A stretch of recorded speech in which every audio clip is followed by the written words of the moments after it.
সপ্তাহে কম বেশি সবাই কিন্তু আমরা একদিন মোটামুটি নিরামিষ খাই। আর নিরামিষ দিনে যদি রুটি পরোটা খেতে ভালো না লাগে তাহলে এরকম ছাতুর পরোটা বানিয়ে নাও, খেতে কিন্তু ভীষণই সুস্বাদু। আটা মেখে নেব, এই জন্য এর মধ্যে নুন, চিনি আর তেল দিয়ে ভালো করে আটাটা মেখে রেখে দিলাম।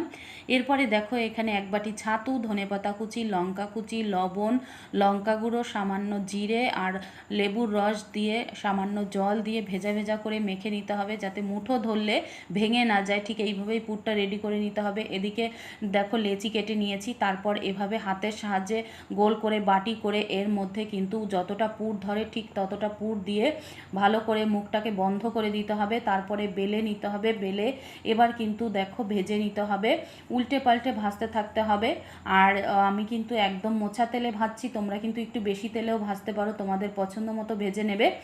আর একদম নরম তুলতুলে পরোটা তৈরি হয় আর খেতেও ভীষণ ভালো লাগে। সবাই